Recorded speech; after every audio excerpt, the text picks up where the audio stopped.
So this review is going to be coming at both sides of the political spectrum. I've recently realized that a lot of leftists are actually attracted to the Joker movie, and at first I didn't really understand it, but I now understand that this movie really does bait you into believing that it's for you no matter who you are. And I think there could be a better case to be made that this is a leftist movie, but certainly it does have a very right-wing aesthetic. But I'm going to get into this. I've written down all my thoughts on the movie, narrating almost every scene in it here, because to pick out the essential scenes, it just becomes too incoherent. So I just basically wrote down my my insights into almost every scene in this movie. So this is going to be long. This is going to be boring, and I'm going to try not to stumble over this, but ultimately I will. So one of the first scenes in the movie shows Arthur running after a group of delinquent kids who stole his sign before being ambushed and beaten by them. The leftist take on this is that it's a vilification of minorities because the kids aren't white and he is. But even after rewinding the scene, I couldn't tell what race they were. One of the kids looks quite African, but the other ones might be Hispanic. Some of them might even be white. It's hard to tell. So I don't know that this is a racial thing. However, it very well might be, because one of the kids, while beating them, yells, "Beat his ass, he's weak, he can't do nothing." That's a quote. So this could be playing on the anxiety of right-wingers for the sort of mass migration that we're seeing. People are being victimized, white people being beaten in the streets. We see this every single day. And, people are scared. People are getting anxious about this sort of thing. But I'm not sure it's a vilification. It's just sort of a recognition of what's actually happening. But that was Peter Coffin's take, was that this was a sort of a racist attack on them, as well as Randall, a later character, describing them as savages, And it's also strange that Arthur is just laying there and taking this beating from a bunch of children. But it might be helpful to understand that Arthur, throughout this entire movie, is portrayed in a childlike way, in a very childish fashion. And he's sort of coming of age throughout. It's sort of a metamorphosis that mirrors a coming of age. But it also shows sort of a political angle to that. Next we see him talking to his black therapist, crying while laughing. This is before we understand his condition, which is explained in the next scene. He asks, "Is it just me, or are things getting crazier out there?" She agrees that things are tense, which is, that word tense, I think, was very deliberate. It may allude to racial tension, or it may just refer to the class struggle that's going on throughout the movie.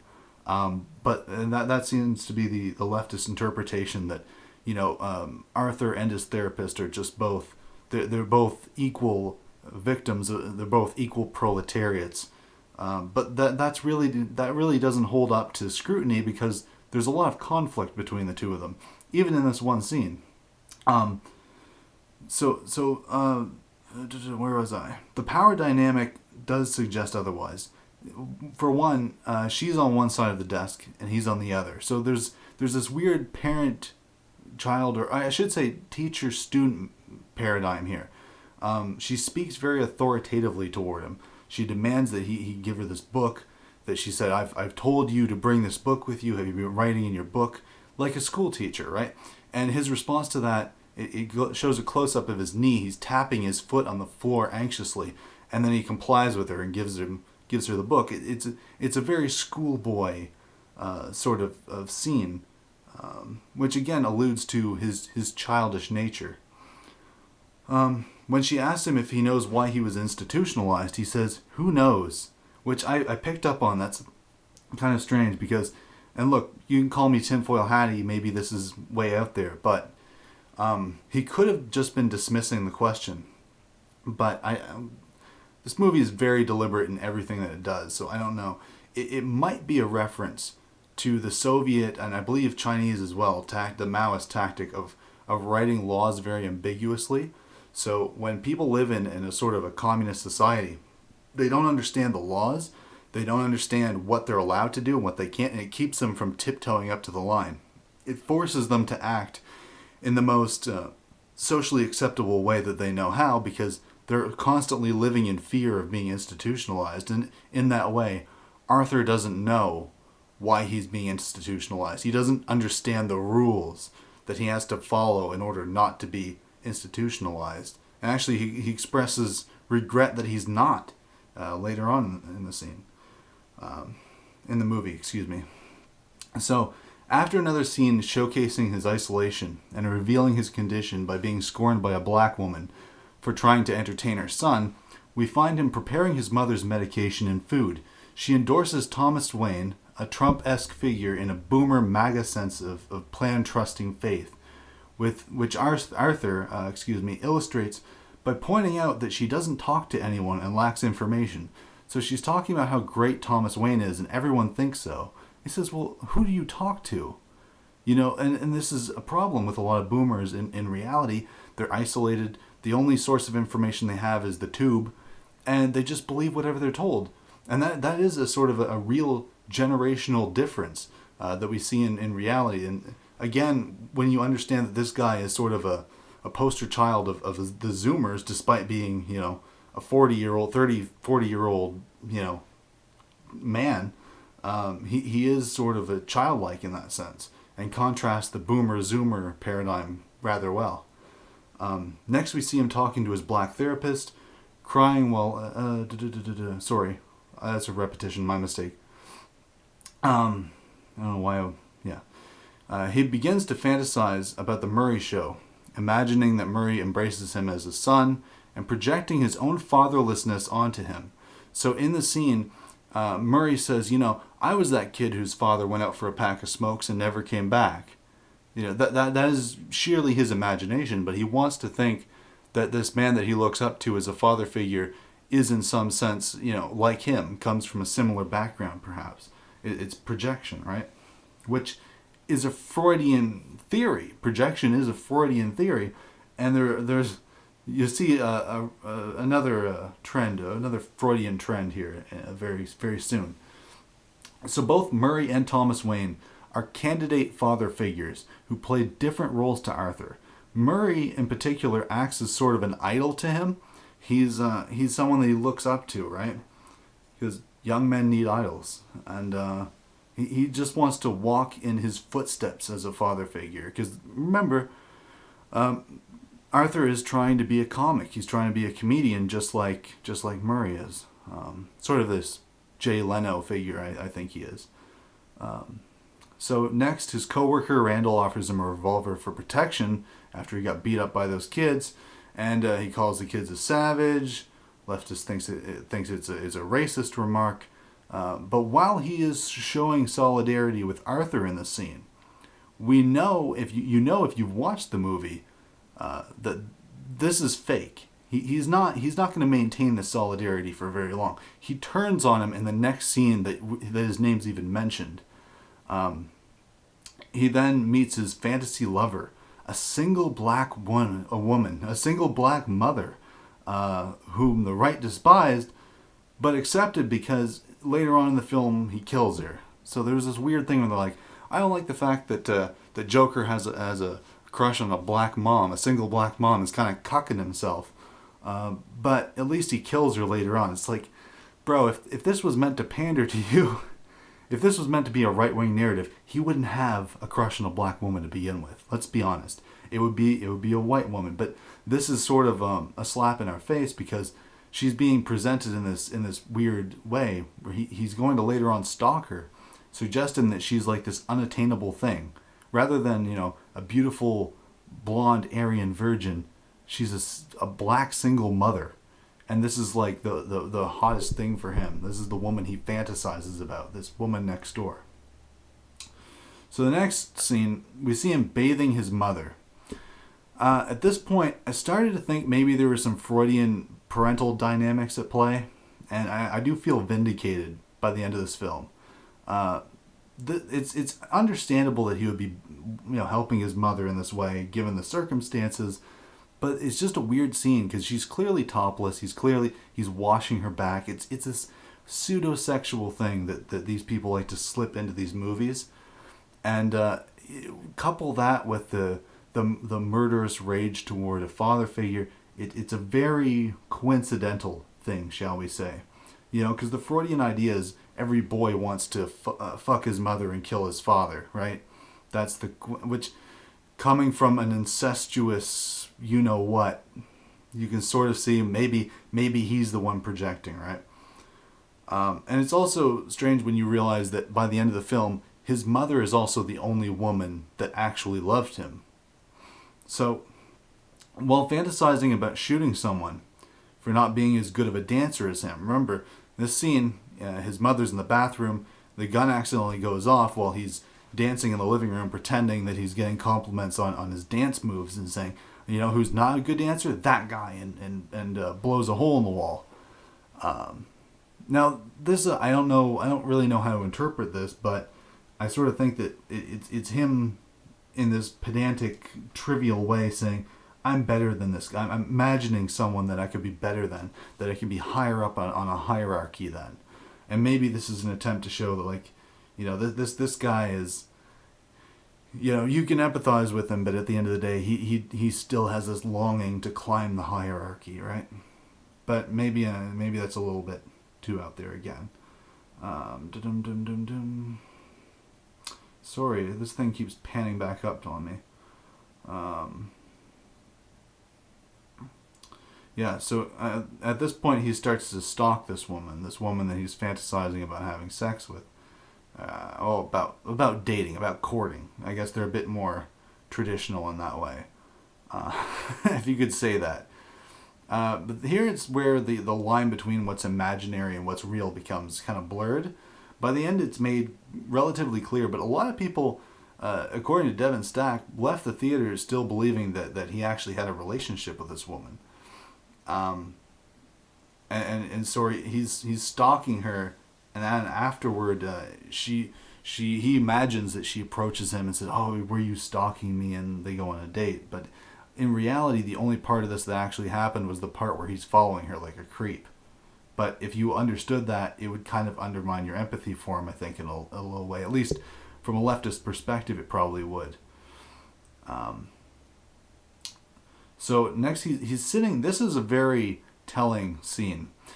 The next scene is when he's sitting in on a comedy show and taking notes on the comic that's giving the routine on stage. And he makes a very interesting joke. He makes a number of you know, frivolous sexual jokes. But the last joke that he tells before the scene transition is this. He makes a scenario where the comic on stage, is a porn tier professor. Like, he's a professor whose student is trying to get a good grade. You know, the very stereotypical porn trope. And his student is saying, I'm a Jewish woman who had to change her name because the university wouldn't hire Jews. That's very odd, isn't it? I mean, it's clearly a nod to the Jewish subversion of academia. And he, doing her voice, he says, I need to pass your Intro to Western Civ class. So his scenario is he's a professor teaching Introduction to Western Civilization, and a Jewish student is offering sexual favors to pass it. You can take from that what you want. I'm saying that's not a coincidence. I'm saying that's a clear head nod to the Jewish subversion of institutions over the last 60 years, and also the fact that Jewish people are not Western, despite pretending to be. Which is a very strange admission when you consider who made this movie. But at this point in the scene, you're supposed to be focused on Arthur, his laugh, his stare. His acting is supposed to be distracting you from what you're hearing from this guy who's on stage, but off camera. So, after losing his job by inadvertently showing a hospital room full of kids a loaded gun, and getting the phone call from his boss revealing that Randall has betrayed him, sold him out, ratted on him, he's alone in the train, you know, just going home, and he sees those prolific 3 white bourgeois kids, the kids in suits that worked for Thomas Wayne, bullying an innocent woman, of course. Oh, an innocent woman who looks like she's, you know, ethnically ambiguous. Clearly class element here, you know, the rich bullying the poor, and you can say it's political or it has something to do with Thomas Wayne, but I don't think it's a coincidence that all 3 of these kids are also white. Just like it's probably not a coincidence that all the kids that beat him up in the first scene were, not so white, even if some of them maybe were. But it's interesting because the one who first approaches him, this blonde-haired, blue-eyed looking Aryan kid, starts singing a song.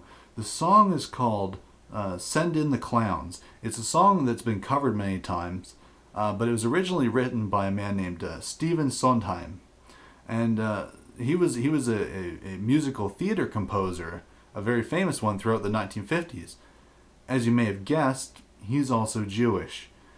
And interestingly enough, in an interview, he explained that the clowns in his song are not literal clowns; they're fools. So this is a song, say, "Send in the fools." And if you take the clowns to be an analogy for fools, you could say that the rioters later on in the film sort of play into the right-wing trope of Antifa being useful idiots, which I think is accurate.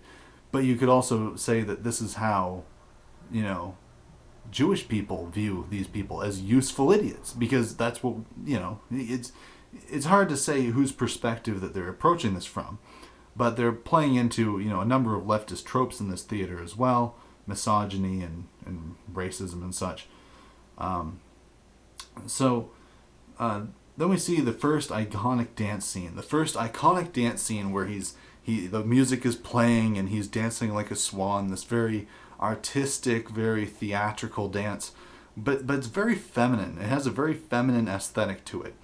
And I would link this back to the relationship between him and his mother, because as many would point out, people like Tommy Sotomayor and what's his name, Jesse Lee Peterson, these people in the sort of the manosphere have rightly pointed out that men who are raised by single mothers tend to adopt the feminine qualities of their mothers.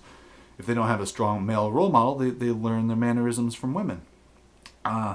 So I do think this is sort of the thing. He starts out as a child, and as the movie progresses, you see these instances of him becoming, rather than becoming a man, rather than him becoming masculine, he's becoming more feminine, more and more and more feminine, as many men today are. Maybe that's a coincidence, parenthesis. But this is then contrasted with a scene of him cleaning out his locker in the male-dominated work environment, which is very strange. You take the scene of him dancing very feminine-like to this orchestral music. Suddenly he's in a very masculine environment with cigarette smoke all over the place, and these big sweaty guys walking around in wife-beater shirts. Just a little bit strange. And then he freaks out, punches the punch-out clock. I don't think there's anything particularly significant in that scene. But then as he sits on his couch, his mother starts praising Thomas Wayne again in this MAGA style. He's such a great man. And Arthur's listening to his words, captivated, because he's talking about the murders, and he calls Arthur a clown. He calls the murderer a clown. Again, a fool, right? Calling him a fool. Embarrassment, humiliation from the father figure that, well, not yet perhaps, but a man who will become a pseudo-father figure, but also the epitome of the bourgeoisie, right? Yeah, and it's kind of strange because in this scene as well, he laughs at Thomas Wayne calling them clowns and laughing at the murders rather, and his mother scolds him. The only other time he's scolded for a joke is at the end of the movie by the other boomer woman who's on Murray Franklin's show, who also scorns him for laughing at murder. So I don't know, maybe that's sort of a head nod as well to the dark humor that young people have adapted living in the sort of dreary, hopeless environment that boomers with their optimism and pseudo-nihilism don't really understand and shun and frown on. But that's my experience, perhaps as well. Maybe I'm projecting. So the next scene is him revisiting the therapist. The second scene of him visiting the shrink is even more divisive than the last. The first thing he makes reference to is a song he heard on the radio. The song is called My Name is Carnival, which is apparently his clown name, but that's actually a song by a man named Jackson Frank. Now, I know Leo Frank, you're connecting the dots. That's actually an adopted name. He took the name of his stepfather. He's not Jewish. However, he did have a very tragic life as a musician. He was surrounded by Jewish people like Paul Simon, but the parallels between him and Arthur seem to be just based in narrative, because he was institutionalized. He fell into a Great Depression after losing his family. He had a lot of health issues and mental issues. So I think that they really just made that reference because of who he was, but maybe some of you who know more about this can shed more light on him. So he accuses her of not listening to him and churning out the same questions, the therapist, of course, which kind of illustrates the divide between them even further. It might be a proxy for white people feeling that black people are not fulfilling their social obligations, because here he is, a white man who's giving power over to this black woman who's supposed to care for him and help him, and he doesn't feel like he's getting in return what he expects from this and what he's putting an effort for. And then she just tells him the funding was cut.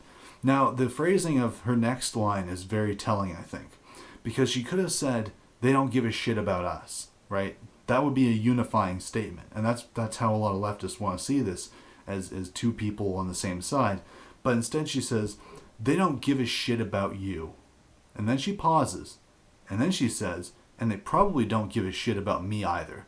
Very different there. There are a couple of degrees of separation in there, and there's also an implication that she feels like, perhaps she's not getting the shittiest end of the stick on this one, which is true, but also that, despite losing her job and despite the fact that he's losing access to therapy and medication, she doesn't see herself as being in the same boat as him. Neither one of them really see the other as being a common victim of the bourgeoisie in the way that leftists might want to portray this. Then we have a fleeting scene of a comic on TV. This is sort of a flyby scene. You just see the TV and you hear his jokes. He makes some jokes about women and the dysfunctionality between men and women, how they look at sex. I think he says women look at sex as buying a car, men look at sex as driving a car, and then he makes the cliched joke about, women are like parking spots. Sometimes you get to park it in the handicapped one. It's, very shit-tier humor, but one, it plays into the leftist trope of comedy as sexist, but it also scratches the itch of a lot of the right-wingers who are tired of the dysfunctionality between men and women and broken families. It sort of reiterates, the problem with that, because, anytime someone is making a joke about society, criticizing society in a sort of gesture-like manner, it is a social commentary in a sense. So, on his fictional date with his new black lover, he sees a man in a clown mask drive by in a taxi, obvious foreshadowing, but what's interesting about that mask, you got to keep that in mind, these masks are all the same, but they're all distinct from what Arthur or Joker wears at any time when he's doing his clown thing. He doesn't wear masks identical to the ones that the protesters wear, but they do appear in certain... Anyway, I'll get into that. His black lover, then again, this is in his mind, endorses the anonymous murderer who killed 3 white boys on a train. Very strange. Very odd. You just she thinks he's a goddamn hero. That's what she says. He's a hero. And again, in his mind, maybe he was, but this is strange when you think that this is actually happening. From an audience perspective, here this black woman is endorsing the murder of 3 white guys on a train. And it's not really pointed out. You're not supposed to really notice this, but if you're watching and analyzing it, it is kind of strange that that's not drawn attention to. Then he comes home and he's dancing with his mother. She goes into the bathroom and he reads the letter addressed to Thomas Wayne from his mother, talking about their illegitimate son. And he finds out that Thomas Wayne is his real dad. He goes to Wayne Manor, of course, tries to entertain Bruce, gets rejected. Alfred calls his mother crazy and he tries to choke him. He just flies into a rage whenever anyone insults his mother. Whenever anyone insults his mother, which is a very common trait among boys who are raised by single moms, is that they protect their mother aggressively, extremely aggressively, right? That's the only person they have, so they pour everything into her. So his mother then has a stroke. We see him going to the hospital, and again, his black love interest is portrayed as being there. She kisses him on the head and gives him a coffee. And once you watch this for a second time and realize that he is sitting there alone, and he's so alone, he has to imagine that there's someone there with him who cares about him. It makes it that much more sad, really. But it's not. Yeah, I mean, even then, it's a dicey situation. But after being questioned by the police, he then sees himself on TV in the hospital room with his mother, and at first he's really excited about this because, oh my God, I'm on TV. But then he realizes that Murray is mocking him, and it's this cruel act of rejection from a father figure, from someone that he looked up to, and it just shows this sort of like heartbreak. That now I'm finding out that the guy that this guy that I don't like is my actual father, and the guy that I looked up to as my real father is rejecting me, and my mother is in critical condition. I might be losing her, and he balls himself up. He balls himself up in bed, and he just goes to sleep. Then he sees on TV, the television starts covering the riots. He gets up and he's watching what's going on. He starts smiling. He has this contempt for Thomas Wayne, despite the fact that he thinks he's his father. He still has this contempt for him because he's still on this, bourgeois evil stuff. But the signs that are held by these protesters are not fascist signs. One of them says, Wayne equals fascist. That's not exactly pandering to the right wing. Another one just says, kill the rich. I mean, I don't know of a more communist slogan or anarchist slogan than just kill the rich. Yeah, so then he infiltrates the theater to confront Wayne, but gets rejected to his face. And to add insult to injury, Wayne then insults his mother, calls her crazy, which she is, as we know, but we also know that he loves his mother more than anyone in the world, and she's the only one who loves him back. And now she's, in critical condition. And, Wayne, of course, punches him in the face because he doesn't understand that, Arthur can't control his laughing. And so being rejected by both father figures in the span of, one day, just being rejected by everyone. He goes back home, he tears everything out of his fridge, and he shuts the door. He climbs inside of his refrigerator.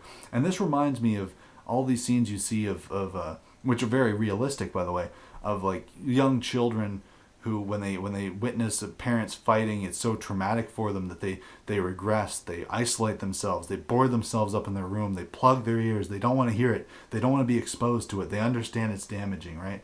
And that's sort of what he seems to be doing. It's this act of self-isolation to protect himself because everything's just coming at him at once.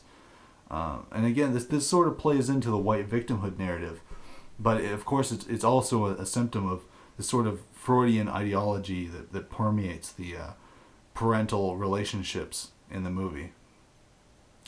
So he climbs out when the phone rings, and it's, of course, the secretary inviting him to the Murray Franklin show himself. So he thinks, oh, I'm going to be on television. But again, he understands that this is a guy who has mocked him and rejected him.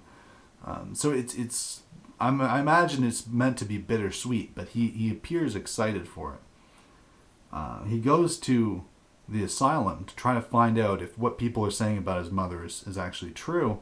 And of course, he finds this document that explains that his laughter and many of his problems are the result of abuse he suffered as a child because his mother was negligent and mentally ill herself, and that this was the product of her insanity. And even his whole quest to find his real father, who he thought was Thomas Wayne, was just a construct of just a symptom of her mental illness, just messing with him even further. So again, you see this hyper realities being manipulated for you, but you also see it on another level within the character himself, where he doesn't know what's real. He doesn't know who to trust. So we're sort of being involved in the same experience that Arthur is being involved in a sense. Then he tries to get his mother's file from the black clerk, who seems empathetic, but because of protocol, which he's not willing to violate, maybe if you're right wing, you're meant to read into that the reason he won't help him is, oh, I don't feel any solidarity with you. And there is a degree of that. People, if they feel a sort of brotherly camaraderie with you over something, in some circumstances might be willing to help you out. Sometimes cops will be lenient with you where they might not be lenient with other people. So that might be the implication here. And that works for both a left and a right wing standpoint, in a sense. Or it could just be self-preservation. He's scared to lose his job. That's probably the more reasonable conclusion, but not the most political one. So Arthur has a breakdown following the revelation that his mother's mental illness was responsible for the abuse he suffered. And so he breaks into the apartment of his ebony queen and murders her. Fucking murders her. This is the weird part. Like, I don't even get this. Why kill her? Like, there's no scene where she outright rejects him.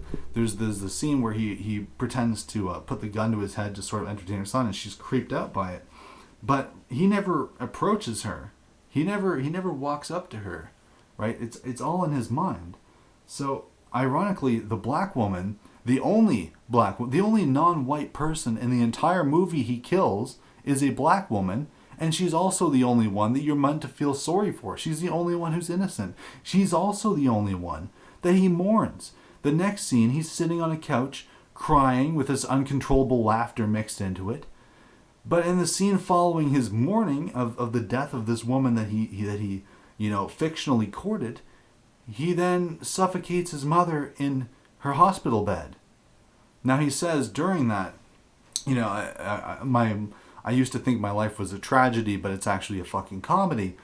That could be interpreted a number of ways. I don't want to speculate too much about that, but this is the thing. The initial temptation, I think, is to interpret that as he's killing her because he's furious with her that she lied to him, that his dysfunctionality is a result of all the abuse that he suffered, and this is sort of a vengeful killing. But remember, when he's talking to her during that scene, all she can do is moan in response. She can't even formulate a sentence. So there is this implication that the stroke has rendered her basically an invalid. I do have to question whether or not this is a vengeance killing or whether this was a mercy killing. Maybe this is just, in a way, his half-hearted last way of caring for his mother by putting her out of her misery because she's in such a fucked up state that she can't have any quality of life. Hard to really tell because, again, the motives are sort of left up to your interpretation. So then he begins rehearsing for his television appearance.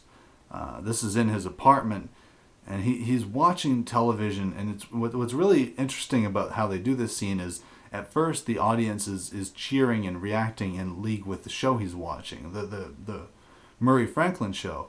But as the camera shifts to him and his rehearsal, the audience itself seems to react in line with what he does. When he fumbles the gun, they go "Aw," and when he pretends to commit suicide, they cheer and applaud. And this is also strange because the last time he fantasized about killing someone with that gun, he was pretending to kill someone else. He was pretending to kill the person that couldn't dance as well as him. Now he's turned the gun on himself, and the audience is reacting cheerfully. I don't know, you can read into that what you want, but I think it's important to point that out. Okay. And there's also a part of the scene where he's dancing and putting on the makeup and stuff, where he's sitting in front of the mirror, right? And to his left, there is one of these protester masks hanging off the mirror, which is odd because he never wears one. Why does he, where did he get it? Why does he have it? Why is it in his apartment? He doesn't wear it when he goes out. Again, the only time he wears that mask is when he's on the train. When he's on the train and he takes it off someone else. So I don't understand why that's there because it's not part of his costume. He never wears one of the protesters' masks himself. He always has a different clown outfit that distinguishes him from others. So then, as he's getting ready, Randall, the guy who ratted him out, and Gary, the dwarf that he actually likes from his old job, show up. And they have a big bottle of wine or champagne or something wrapped up for him. And they present as, we just wanted to check up on you. That's what Gary says. But of course, Randall reveals very early in the conversation that the real reason he's there is to cover his own ass. Because again, this man is supposed to be the selfish, almost the amalgamation of a libertarian, right? He's just out for himself. He doesn't give a shit about anyone else. He wanted to help Arthur. I think it was an honest attempt at helping him at first because he felt sorry for him for getting beat up. But then when he found out that Arthur was fired for having the gun, he didn't want to get in trouble, so he ratted Arthur out. And now he comes to him pretending to be his friend after he has, spent the last couple of weeks not talking to him at all, just because he wants to get his story straight because the cops are putting pressure on him. So it's all an attempt to cover his own ass. And as soon as Arthur realizes this, he turns to aggression. And Randall becomes the victim of the most brutal murder in the entire movie. By far. Gary is screaming in the corner as he's being butchered. And it's interesting how Joaquin Phoenix's character, Arthur, just completely compartmentalizes his rage. Right? He flies into this rage against Randall. And as soon as it's done, he's totally nice and nonchalant with Gary, which again begs the question: why did he have to murder his fantasy lover? Where did that rage come from? But again, there are these little weird contradictions that don't really make sense to me, but I think they're there for ideological reasons, because of course Gary he even says, "You're the only one who was nice to me." So this is in a way about compassion, but you could also see it as a way of as a difference in group treatment, because all of the people involved in this scene are white. But again, that's just an interpretation. So then you get the prolific dancing down the staircase scene, which ends with two cops interrupting him and saying, "Hey, we need to talk." But that's kind of strange because I don't know how two cops can recognize him in his clown getup, in his makeup, and in his clown suit, dancing down the stairs from behind. How do they know where to find him, and how do they know that's him? I don't think that's a plot twist. I think it's just sort of a plot hole, but I think it's a little interesting that they do it that way. I think there should have been a better way to transition that scene, but I don't know. What do I know? So then he slips into a crowd of clowns on the train to evade the police, and of course, the clowns try to tackle him, and one of them gets shot. They try to tackle the police, excuse me. One of them gets shot, and they're getting beaten outside the train. And at that point, I started to see parallels between this movie and the way that these anarchists are being portrayed in V for Vendetta. Maybe I've heard this somewhere else. I don't want to rip anyone off, but I swear to God, there are such parallels, because V for Vendetta, both movies use mobs of these masked plebs as cover for the real hero, right? Who inspires them. Although Arthur, it's unintentional in his case. It's also useful to remember that the popularization of Guy Fawkes masks came primarily from Anonymous, which I believe has now become a very left-wing hacker, quote-unquote, hacker group. And the fact that in V for Vendetta, the tyrannical government that he was rebelling against was an ultra-conservative, zealously religious government. So, again, if you think that these rioters are like right-wing, tearing down the established liberal order to restore the traditional family, that ain't it, Chief. That's not what's going on here. So yeah, just oh damn it, sorry. Just sort of an interesting aside from all of that. I'm sorry, I don't mean to waste your time here. Just reading this off of my phone and Notepad keeps acting up. So upon meeting Murray for the first time, the first thing he says is, "I feel like I know you. I've been watching you for so long." And he clearly identifies with Murray, and it's weird how there's still this weird son-father dynamic. He looks up to him, he idolizes him, despite the fact that he brought a gun with him. Like, he's prepared to do something terrible, but he's still maintaining this facade, even though he's been scorned and mocked by this man publicly and viciously. He's still maintaining this air of respect, and it doesn't seem faux. Actually, what's really interesting is that at the end of their conversation, DiCaprio's character says, these are the rules. You can't make any dirty jokes. You can't make these jokes. And throughout that whole thing, Joaquin Phoenix is just nodding like a schoolboy, nodding like a child who's being lectured on what the rules are. Yes, yes, yes. I'll do exactly what you say. And again, despite the fact that he's becoming more feminine, he's remaining pedantic. And I think that's a very interesting twist, because it does sort of, in some ways, mirror reality, given his circumstances. And then he asked, the famous line, he asked to be introduced as the Joker in this grudging way. And I think the reason this appeals to a lot of right-wingers, and perhaps some lefties too, it's sort of this dissident idea of wearing contempt on your sleeve, right? You call me this thing, I'm going to wear that on my sleeve. I'm going to carry that with me, because I take pride in the fact that you hate me. And that's sort of what he did there. And even though he did it in a sly way where Murray doesn't understand why he wants to be called Joker, he just says, well, that's what you called me last time, in this sort of cheerful way. But yeah, and then as he's being brought onto the stage, he's sort of dancing in this very feminine way, but during the interview itself, he's got his legs crossed, and it's really just the most ultimately feminine scene in the movie. And even Devin Stack, I did watch his review of the movie, though it wasn't very in depth. Sorry, I liked the review, but it wasn't that deep because he hadn't seen it. But yeah, there is this weird thing where he's very, very feminine, very like a scorned woman. It's sort of like this woman of rage figure. He's sexually androgynous, and it's almost repulsive in a way, but attractive in the sense that I think it fits the Joker character in the way that he's been portrayed in past iterations. But what's really interesting about that conversation is that he contradicts himself. When he finally admits to the murders, he says, you people decide what's funny and what's moral. Morality is subjective. But then in the next breath he says, I killed those kids on the train, which, by the way, those are the only murders he admits to, even though they're not the only ones he committed. They're the only, crimes that he committed, maybe alluding to the idea that the other murders weren't crimes, perhaps. Maybe those were considered justified.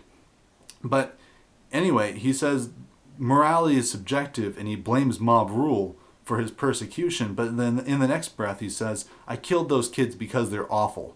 I have no excuse. I killed them because they're awful. Well, if morality is subject, then you're just making that unilateral decision, right?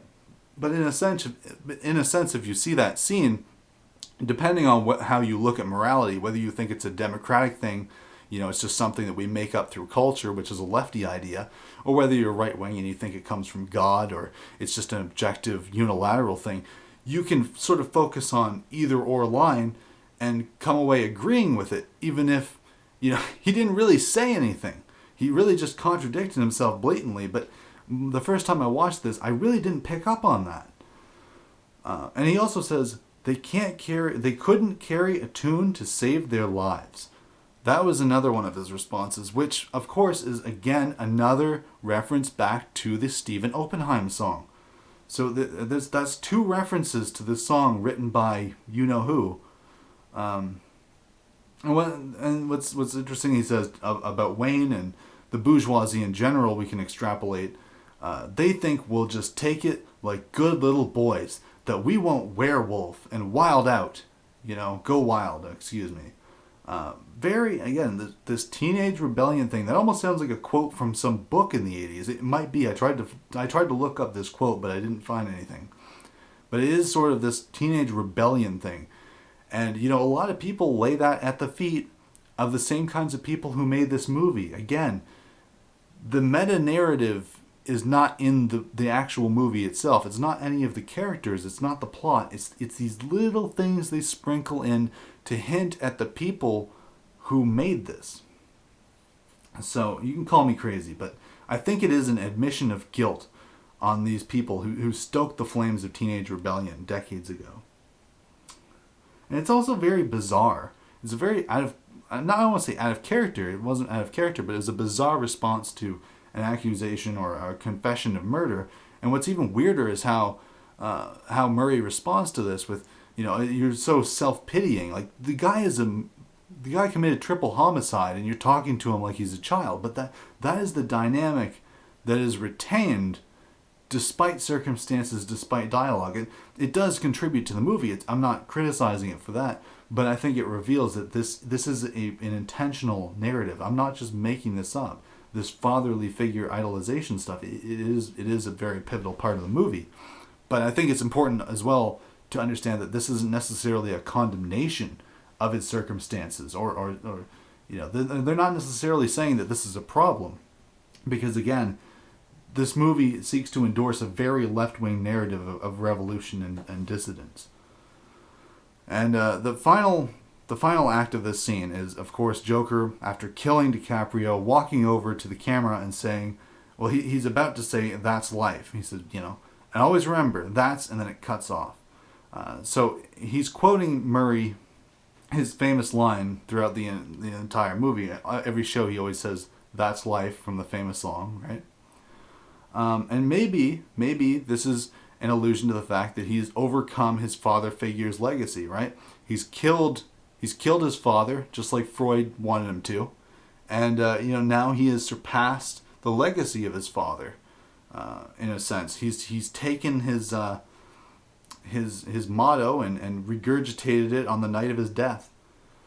So kind of macabre, but also kind of interesting. But and then, of course, Thomas Wayne, his other father figure, not 3 minutes later, is murdered by an anonymous stranger during the riots.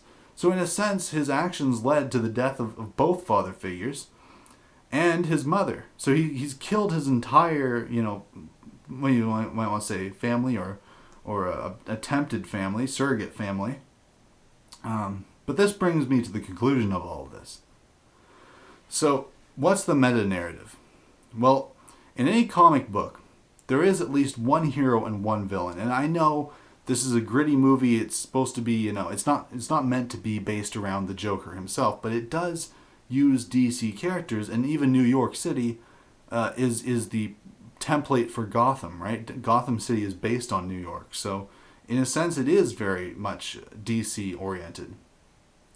But I don't see anyone in this whole movie that fits the description of a hero or a villain. None of them have selfless and high virtuous values, these sort of heroic morals that we often ascribe to our comic book and fictional heroes. And none of them are needlessly, recklessly dangerous and murderous. Even Arthur, in his murders, he's very meticulous. He usually has reasons for who he's killing, and he partitions off who he hates very well. But I think that the answer to that question can be found in the people who watch the movie and the people who made the movie. It's about the heroes and the villains break the fourth wall, and that they don't exist in the movie. They exist in reality. So the nods to Jewish influence, I don't think, are a coincidence. Todd Phillips, the producer, whose name is actually Todd Bunsel, again, secret identity, is Jewish. Joaquin Phoenix is Jewish. Stephen Oppenheimer is Jewish. So this is a movie that was made by Jewish people, giving all these strange little nods to Jewish influence throughout the whole movie. A movie that's based around the decadence and depravity and dysfunctionality that is arguably caused by their people. And I don't care. I'm going to upload this to YouTube. I don't care if it gets my account banned. I really don't care. But as the audience, we're watching this, right? Trying to figure out, how did things get this bad? Could things be fixed? Could we do something to avert this? Why did Arthur Fleck get to this point? But they're not trying to do that. Their happy ending to this movie is a screenshot of him standing on top of a police car, standing on top of the symbol of order as it burns, with rioters, these Antifa mobs around him, masked clowns as they're called, and the streets of New York City ablaze. That's their happy ending. That's not our happy ending, but that's what they want to see. That's their comic book. And for that reason, I have to conclude that we are the heroes and they are the villains. So thank you if you got to the end of this horrifically long video. Thank you for listening. I really appreciate it. Please let me know what you think, even if you hate it. And have a great night.